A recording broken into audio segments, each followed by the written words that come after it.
Gigabit A520M KV2 untuk AMD Ryzen ya. Kita Gigabit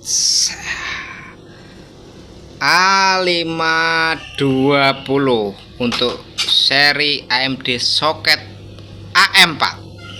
Oke ya, A520M KV2 produknya Gigabit. Kita unboxing, kita review mainboard komputer ini Gigabit. Oke, selamat datang di SS Komputer Jabara.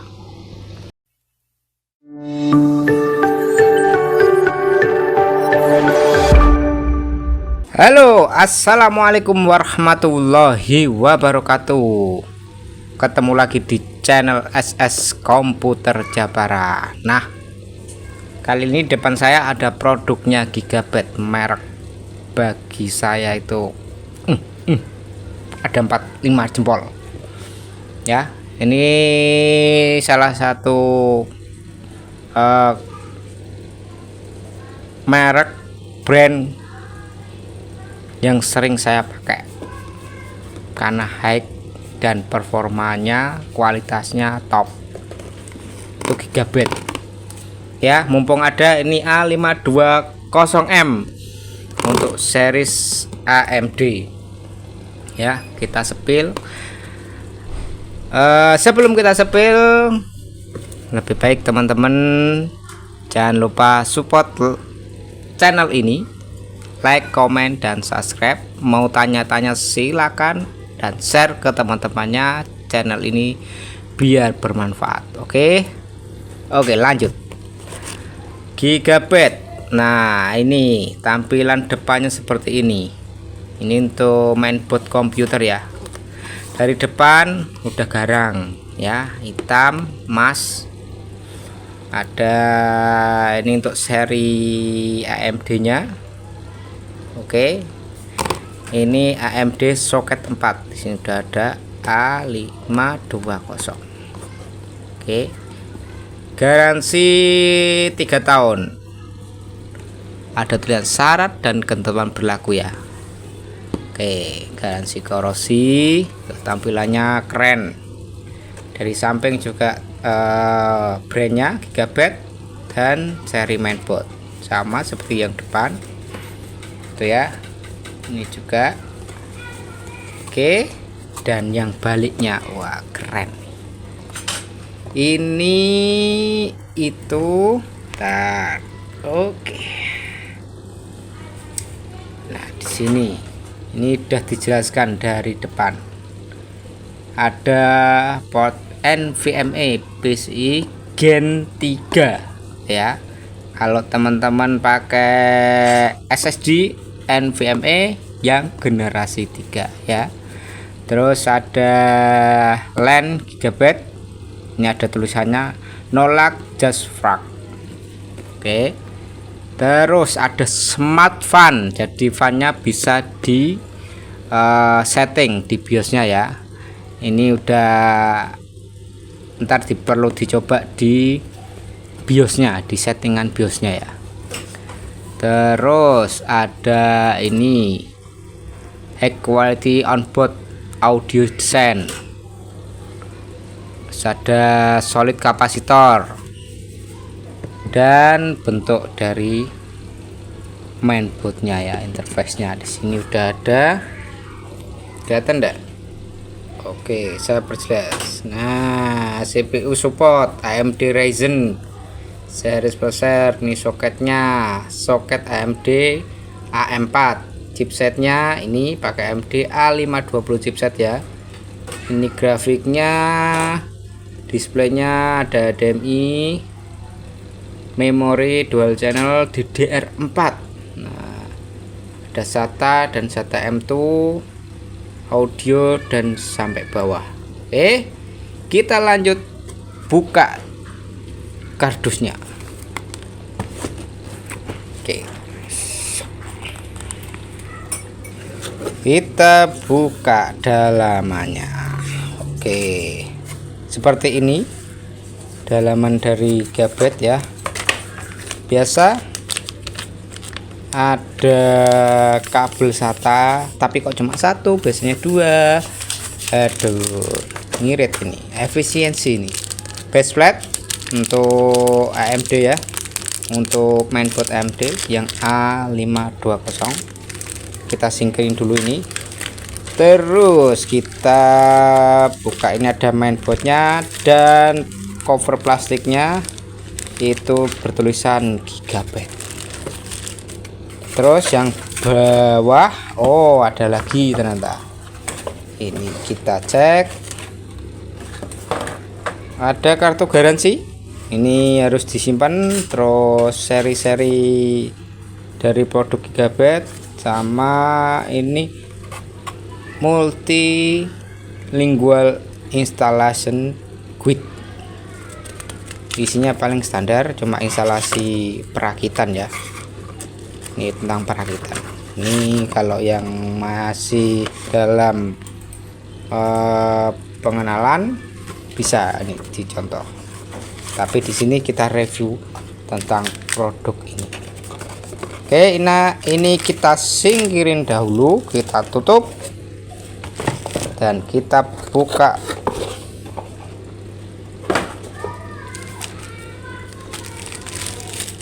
Mainboardnya, oke ya. Jadi teman-teman kalau yang mau merakit AMD, seri yang AMD, prosesor AMD, bisa menggunakan gigabyte salah satunya. Seperti ini tampilan mainboardnya, hitam dengan warna dominan hitam ya, sama silver abu-abu. Ini abu-abu sangat indah. Dan ini ada polet atau apa ya, strip lampu, biasanya warnanya oranye. Oke, kita lihat tampilan dari sini dulu. Oke ya, di sini ada USB versi 2 port ya. Di sini ini ada port PS2 untuk keyboard atau mouse zaman dahulu. Nah, gigabyte itu masih mempertahankan ini, nggak tahu kenapa. Pasti ada yang PS2 ini, tapi bagus. Cuma sekarang kan udah pakai USB semua. Oke, lanjut. Ini ada port VGA, HDMI. Jadi output untuk displaynya itu ada dua, VGA dan HDMI. Terus ada 4 port USB versi 3 ya, LAN, dan terutama tiga apa ya, sound, inputan LAN in, LAN out, sama mic ya. Terus kita lanjut ke bagian ini. Ini pakai pin powernya 24 itu pasti, dan 8 ya. Ini bisa 8, bisa 2. Tapi kalau yang namanya pakai merek ini ya, kalau saya pribadi harus menggunakan PSU minimal 550 watt yang pure ya, yang bagus kalau bisa. Jadi jangan pakai PSU yang abal-abal atau yang murah-murah, kasihan nih mainboardnya, serius. Jadi emang kalau merakit untuk desain, terutama desain, ini bagus banget. Saya pakai juga, pakai Aorus kalau nggak salah. Nah ini ya, jadi pakainya PSU nya yang bagus. Itu terus diingat teman-teman yang mau merakit, yang suka dengan AMD ataupun Intel, kalau ada soket powernya ini 8, itu kasih yang bagus biar performanya mainboardnya itu juga stabil dan tidak merusak mainboardnya sendiri ya. Ini soket prosesornya ya. Kalau di sini di atas sini prosesor itu ada tulisannya AM4. Jadi teman-teman yang merakit AMD terutama itu bisa dilihat di sini soket berapa. Nah, itu ada tulisannya AM4 sini. Kelihatan enggak? Kelihatan ya? Oke ya, ini tak goyang-goyang. Oh, nih soket AM4. Oke ya, clear ya, masuk. Oke, lanjut. Ini slot RAM-nya 2 ya, slot RAM-nya 2, DDR4, soketnya DDR4. Nah, up to berapa? Sebelum saya jelaskan DDR4 ini up to berapa, balik lagi ke soket ini ya. Soket AMD, soket AM4 ya, support AMD Ryzen 5000 G series ya, atau Ryzen 5000 series. Nah, terus support lagi dengan Ryzen 4000 G series atau 3000 G series. Nah, jadi untuk Ryzen 3, 4, 5 ya supportnya ya. Jadi ada AM4 yang 7000 series itu bukan ini, ada yang pakai seri B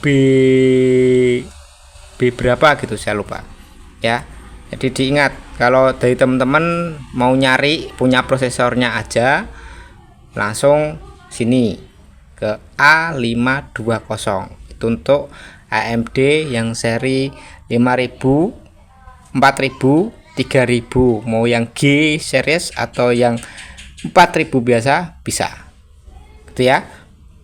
Kita lanjut ke sini bagian RAM. Nah, ini RAM DDR4. DDR4 posisinya ada dua slot ya. DDR4 itu support sampai 64 GB ya. Dan DDR4 nya itu yang megahertznya itu bisa dari 2133, 2400, 2667, 2933, 3200 sampai 4800. 5100 bisa deh. Nah, jadi 5100 sampai ya kebalik 2133 MHz sampai 5100. Oke, catat DDR4 nya ya, up to nya itu sampai 64 GB. Nah, megahertz nya itu dari 2133 sampai 5100. Merek terserah, kalau bisa sih kasih yang bagus. Kita lanjut ke bagian, nah biasanya sering tanyain itu RAM sama soket gitu teman. Ini tak review tentang kalau mau merakit PC dengan kualitas high gigabyte ya. Jadi kalau kualitas bagus, harga juga bagus, tapi kita lihat awetnya kan. Ini terjamin awet, tinggal perawatannya si pengguna. Karena saya juga pakai gigabyte, jarang yang masuk servisan ini gigabyte, kecuali kemarin sempat ada servisan itu kena petir, dan alhasil yang kena itu IC LAN, bagian LAN, jadi lepas bisa. Oke, di sini ya, di sini ada 4 port SATA ya, seperti biasa dengan mainboard yang lain ya. 4 SATA, terus ada front panel, pin front panel ya, untuk power SW, reset, disk LED, sama power LED. Nah, sini ada PCI Express, ada port untuk VGA juga, PCI Express juga ya, ada pin audio dan USB, dan USB di versi 3, tapi tinggal casing yang kalian mau pakai. Kalau casingnya yang biasanya tidak ada soket atau kabel untuk USB versi 3. Walaupun di sini udah ada ya. Kita membahas yang di mainboard. Kalau di mainboard itu dia larinya ke casing atas. Itu. Jadi kalau emang mau merakit ya yang bagus sekalian gitu. Jadi puas. Dan di sini itu ada, sempat ditanyain kemarin, ini ada, tak lihatin, ini ada sys1, berarti ada soket atau pin sys1 untuk sistem fan ya, sistem fan ini untuk yang ngipasin prosesor sama CPU fan. Ini kalau yang biasanya kalau ada 2 panel ini atau soket ini atau pin ini, biasanya bisa disetting di bagian BIOS. Ketika dan data tulisannya smart fan kan. Nah, terus yang ada lagi tambahan ya, di sini sudah support NVMe. Ini portnya di sini nyempil di sini ya. Ini untuk pengaitnya ya, NVMe. Oke ya, untuk NVMe nya itu Gen 3 tadi disebutkan di PCI 3 ya, di apa, di kardusnya itu udah dijelaskan di sini. Ini PCI Gen 3. Nah, oke. Jadi teman-teman kalau mau nambah SSD yang NVMe bisa nyari yang Gen 3. Jadi jangan asal untuk membeli SSD utama untuk NVMe ya, pasti dipastikan support apa tidaknya. Harus mencari ke Google atau ke channel ini bisa, jadi jelasin. Jadi kalau mau menambah SSD NVMe yang support dengan mainboard Gigabyte A520M untuk yang series AMD ini, itu pakai SSD NVMe Gen 3. Nah, itu dicatat. Oke, cuma itu standarnya aja yang akan saya ulas atau review tentang mainboard ini. Sangat keren ya, merek yang salah satu recommended yang saya biasanya kalau ada rakitan itu pasti yang pertama ada tak kasih ini, yang udah kualitasnya tidak bisa dipertanyakan lagi itu ya. Jadi teman-teman kalau yang seorang desainer editing video mau ngerakit CPU, Gigabyte solusinya ya. Gigabyte mau pakai AMD mau pakai Intel terserah, yang penting AMD. Kalau yang AMD pakai Gigabyte. Saya ngomongin sampai kebolak-balik gitu. Karena kemarin sempat berpikir pengen nge-review produknya Gigabyte, cuma belum ada yang masuk. Jadi ini udah ada masuk dan ada pesanan tentang perakitan komputer. Jadi sekalian saya review sebelum saya rakit. Oke. Ntar saya akan buatkan video setting standar BIOS, dan mungkin ada penjelasan dikit karena kemarin sempat ada komentar tentang, Bang, bagaimana setting BIOSnya, Bang, perlihatin setting BIOSnya. Padahal kalau instalasi standar itu pasti yang diganti adalah fastbootnya ya, fastbootnya, terus boot pertamanya, kedua, ketiga, dan settingan apa, skor bootnya itu bagaimana, timenya. Nah, itu ntar saya akan insya Allah akan saya buatkan videonya ya. Ini ntar tak buatin sekalian. Oke, share tentang video ini. Terima kasih. Yang mau bertanya silakan ke kolom komentar. Insya Allah saya akan jawab langsung di komentar itu langsung, seperti video-video review mainboard yang low budget juga saya membalasnya begitu detail, biar video ini bermanfaat bagi kalian dan teman-teman semua yang mau merakit komputer. Itu aja. Oke, cukup sekian review kali ini tentang produknya Gigabyte. Jangan lupa like, komen, dan subscribe video ini sehingga channel ini dapat berkembang dan bermanfaat bagi orang banyak. Terima kasih. Cukup sekian dari saya. Wassalamualaikum warahmatullahi wabarakatuh.